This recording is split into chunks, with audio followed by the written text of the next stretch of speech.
Hello everyone, आज हम पढ़ेंगे चतुर्थः पाठ अध्याय 4 न लभ्यते चेत आम्लम द्राक्षाफलम। अगर प्राप्त न हो तो अंगूर खट्टे हैं का अभ्यास करें। तो पहला प्रश्न है, एकः श्रीगालः इति गीतस्य स अभिनयं कक्षायां गानं कुर्वन्तु। एक श्रीगालः एक सियार इति इस प्रकार गीत का अभिनय सहित कक्षा में गान कीजिए अर्थात गाइए। तो दूसरा प्रश्न है, अधः प्रदत्तानां प्रश्नानां एकपदेन पदद्वयेन व उत्तरम लिखन्तु। नीचे दिए गए प्रश्नों के उत्तर एक पद में या दो पद में लिखिए। तो यहाँ पर पहला है क कह वनम गच्छति।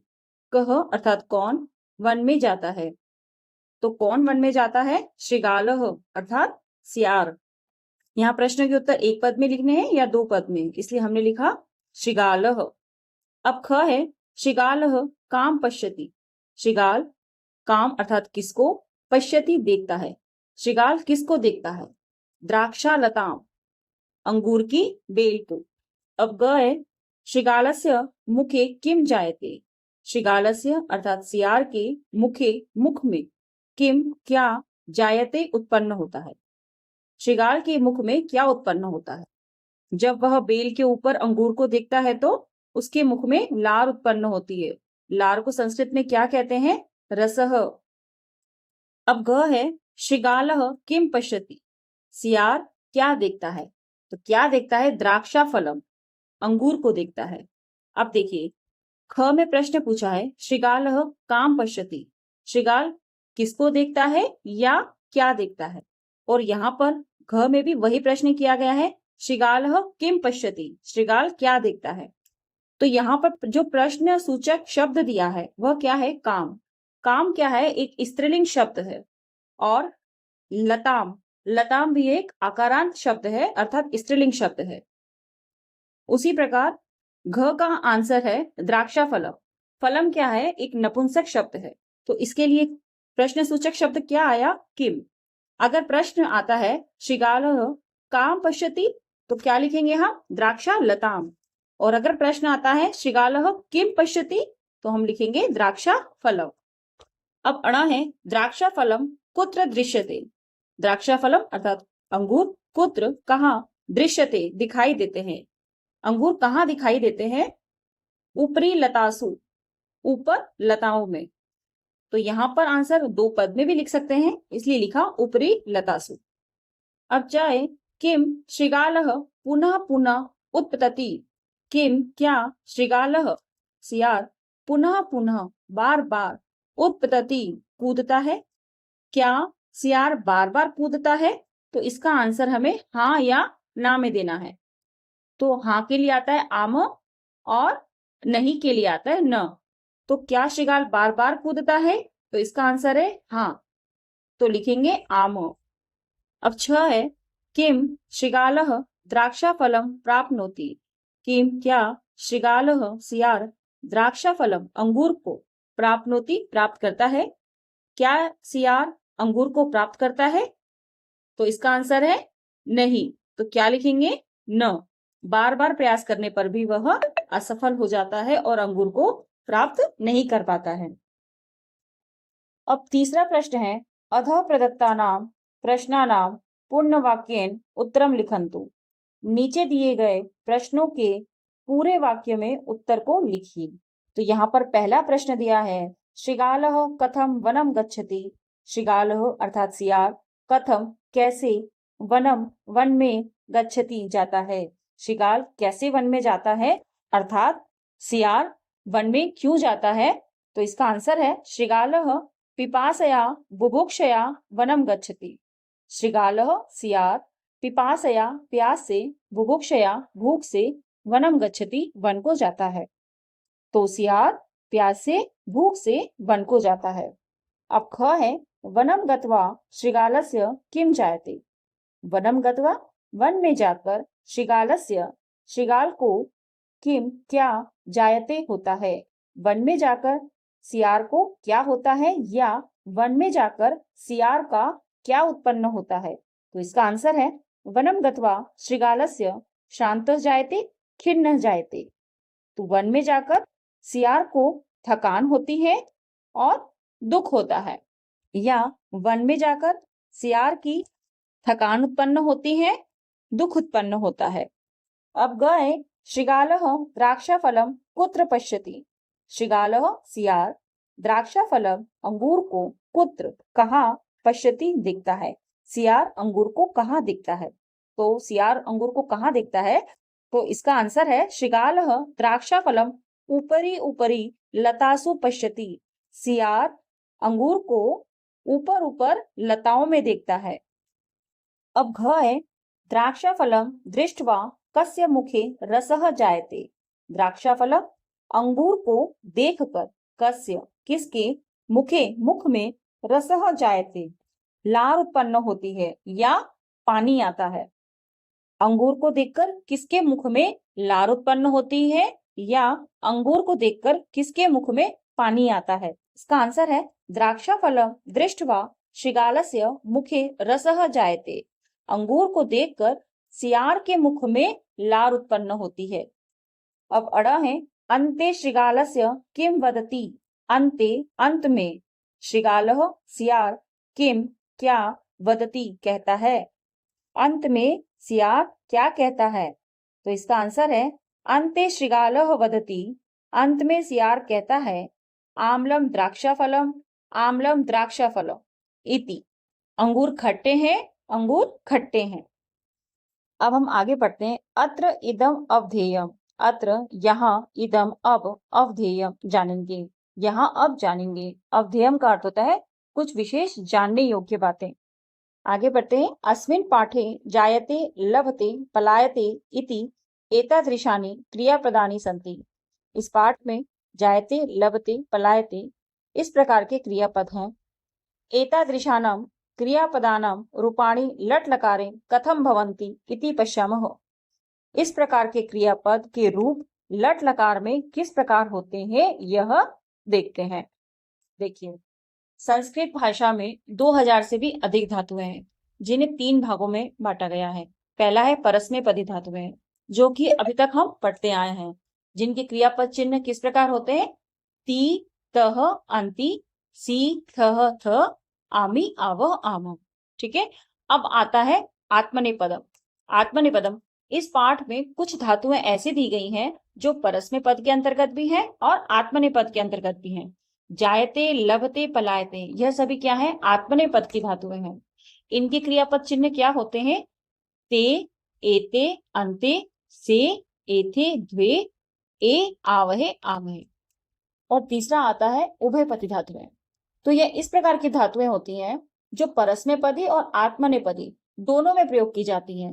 अर्थात इनमें तीता अंति का भी प्रयोग किया जाता है अर्थात परस्मैपदी, और ते एते अंते अर्थात आत्मनेपदी की जो धातुएं होती हैं, जो क्रियापद चिन्ह होते हैं, वह भी प्रयोग में आते हैं। तो जैसा यहाँ दिया है लभते, लभते एक क्रियापद दिया है जिसकी मूल धातु क्या होती है, लभ। लभ धातु को तीनों पुरुषों में और तीनों वचनों में दिया गया है। हम पिछली क्लास में पढ़ चुके हैं कि प्रथम पुरुष क्या होता है, मध्यम पुरुष क्या होता है और उत्तम पुरुष क्या होता है। तो एक बार हम इसे फिर से जान लेते हैं। प्रथम पुरुष का अर्थ होता है थर्ड पर्सन, जब हम किसी तीसरे व्यक्ति के बारे में बात करते हैं। जैसे कि लभते का अर्थ होता है प्राप्त करना, तो हम यहाँ क्या बोल सकते हैं, वह प्राप्त करता है, अर्थात थर्ड पर्सन हो गया। तो हम क्या करेंगे, सह लभते। ठीक है। अब मध्यम पुरुष क्या होता है, मध्यम पुरुष अर्थात सेकंड पर्सन, सामने वाला पर्सन। ठीक है। तो हम उसके लिए क्या बोलेंगे, तुम प्राप्त करते हो, तो क्या लिखेंगे, त्वम लभसे। अब थर्ड हो गया उत्तम पुरुष। उत्तम पुरुष का अर्थ होता है फर्स्ट पर्सन, अर्थात जब हम खुद की बात करते हैं तो हम क्या बोलेंगे, अहम लभे, मैं प्राप्त करता हूं। ठीक है। परस्मैपदी धातुओं के और आत्मनेपदी धातुओं के अर्थ एक ही होते हैं, पर इनके क्रियापद चिन्ह बदल जाते हैं। जैसे यहाँ जायते दिया है, जायते का अर्थ क्या होता है, होता है। भवती का अर्थ भी क्या होता है, होता है। पर भवती क्या है, एक परस्मैपदी धातु है, और जायते क्या है, एक आत्मनेपदी धातु है। अर्थात भव जो मूल धातु है उसके क्रियापद परस्मैपदी में चलते हैं। तो कैसे चलते हैं, भवती भवता भवंती। ठीक है। उसी प्रकार आत्मनेपदी की धातु क्या हो गई, जायते, इसकी मूल धातु क्या हो गई, जन। तो इसके क्रियापद कैसे चलेंगे? जायते, जायेते, जायन्ते। अर्थ दोनों का एक ही है, पर धातुएं बदलने से उनके क्रियापद चिन्ह भी बदल जाते हैं।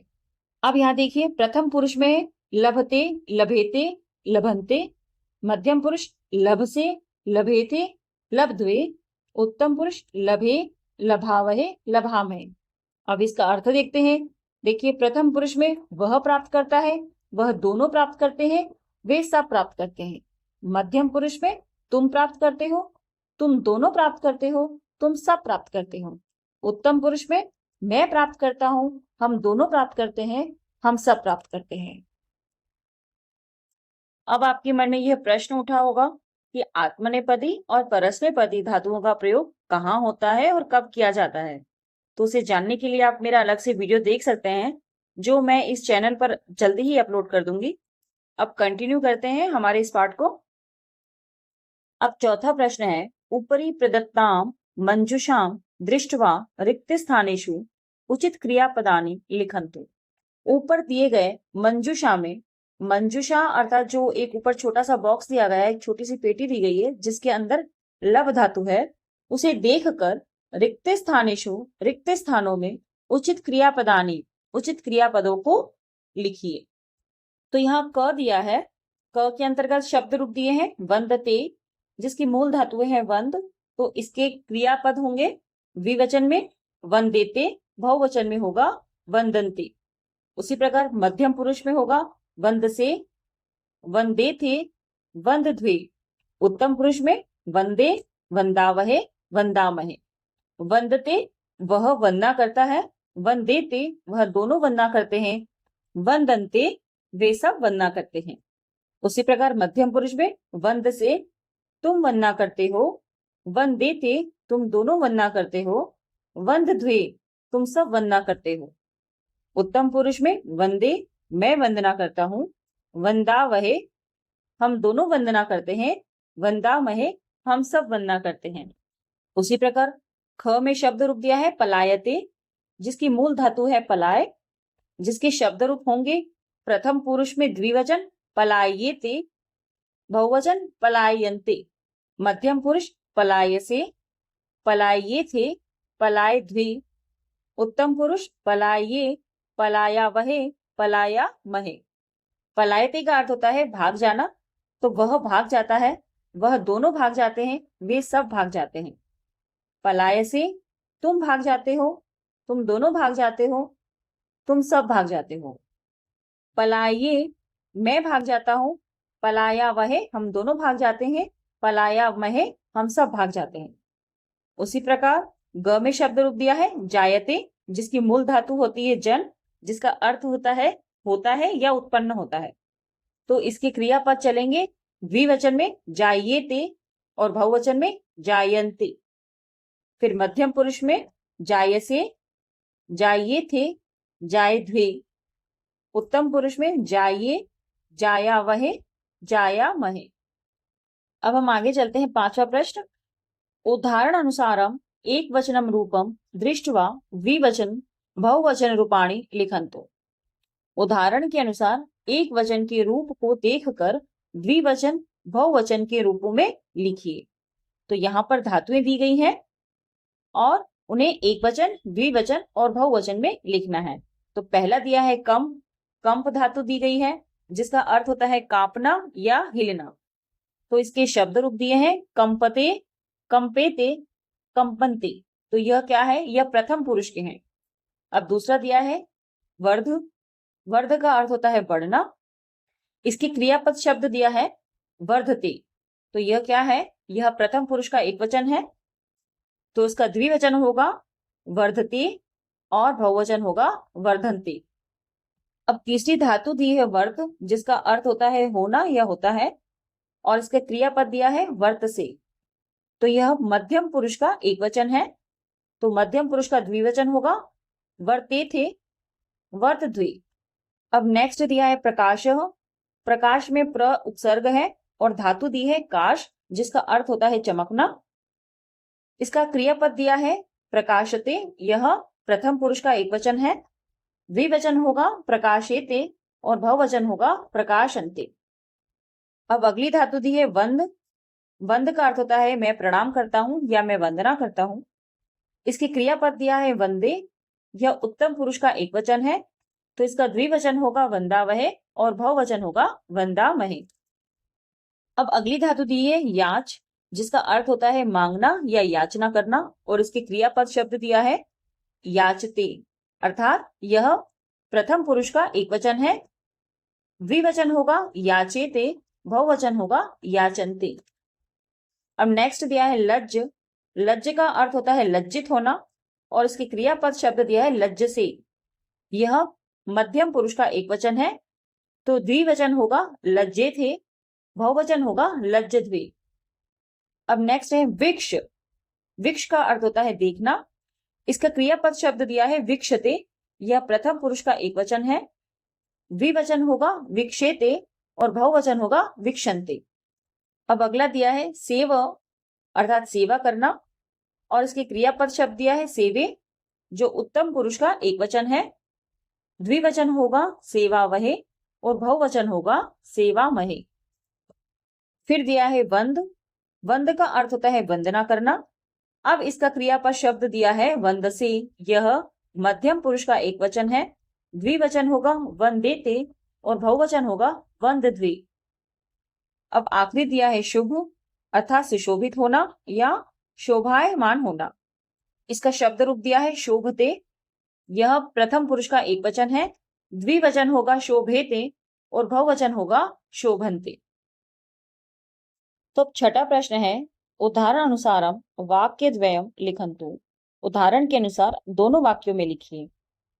यहाँ जितने भी शब्द दिए गए हैं वे सभी एक वचन में दिए गए हैं, और इस लाइन में जितने भी शब्द हैं वे सभी बहुवचन में दिए गए हैं। और साथ में जो दी गई है ये इनकी धातुएं दी गई हैं। इन धातुओं को शब्द के अनुसार उनके क्रियापद लिखने हैं, जैसे एक वचन शब्द के साथ एक वचन के ही क्रियापद। तो यहाँ पहला दिया है शत्रुः और धातु दी है पलाय। तो शत्रु क्या है, यह एक वचन शब्द है, और जो धातु दी है पलाय, तो हमें पलाय धातु का प्रथम पुरुष में एक वचन शब्द रूप लिखना है। तो वह क्या है, पलायते। शत्रुः पलायते, शत्रु भाग जाता है। अब यहाँ दिया है चोराह। चोराह क्या है, एक बहुवचन शब्द है, तो बहुवचन के साथ बहुवचन की क्रियापद आएंगे। तो प्रथम पुरुष का बहुवचन क्रियापद क्या होगा, पलायन्ते। चोराह पलायन्ते, अनेक चोर भाग जाते हैं। उसी प्रकार क देखते हैं वृक्षः। वृक्ष का अर्थ होता है पेड़, वर्ध का अर्थ होता है बढ़ना।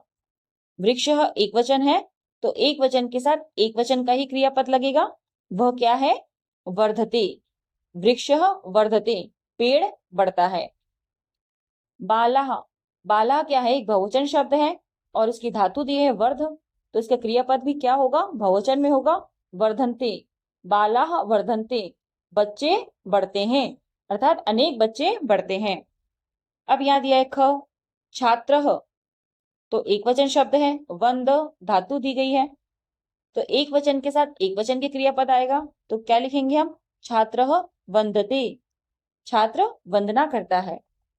अब यहाँ दिया है भक्ताः, अर्थात अनेक भक्त, और वंद, तो अनेक भक्त बहुवचन शब्द है, तो धातु भी क्या होगी, बहुवचन में होगी। तो क्या लिखेंगे, वंदन्ते, अनेक भक्त वंदना करते हैं। उसी प्रकार ग, वैद्यः। वैद्य का अर्थ होता है डॉक्टर, और वृक्ष का अर्थ होता है देखना। तो इसका अर्थ क्या होगा, डॉक्टर देखता है। तो शब्द बनेगा वैद्यः वीक्षते, एक वचन के साथ एक वचन। अब अगला है प्रेक्षकाः। प्रेक्षकाः अर्थात दर्शक, अनेक दर्शक। वीक्षः अर्थात देखना, तो अनेक दर्शक देखते हैं, तो इसका बनेगा प्रेक्षकाः वीक्षन्ते। अब घ है कर्मचारी, और धातु दी है सेव, तो एक वचन के साथ एक वचन की क्रियापद आएंगे। वह क्या है, सेवते। कर्मचारी सेवते, कर्मचारी सेवा करता है। उसी प्रकार महिलाः। महिला एक बहुवचन शब्द है, और धातु दी है सेव, तो बहुवचन के साथ बहुवचन की क्रियापद आएंगे। महिलाः सेवन्ते, अनेक महिलाएं सेवा करती हैं। अब बड़ा है वृक्षः कंप। कंप का अर्थ होता है कांपना या हिलना। एक वचन शब्द के साथ एक वचन की क्रियापद। वृक्ष कंपते, वृक्ष कांपता है या पेड़ हिलता है या पेड़ कांपता है। अब अगला दिया है रुग्णाः, रुग्णाः का अर्थ होता है अनेक रोगी, और कंप धातु दी गई है। बहुवचन के साथ क्रियापद भी क्या लगेगा, बहुवचन का, कंपन्ते, रुग्णाः कंपन्ते, अनेक रोगी कांपते हैं।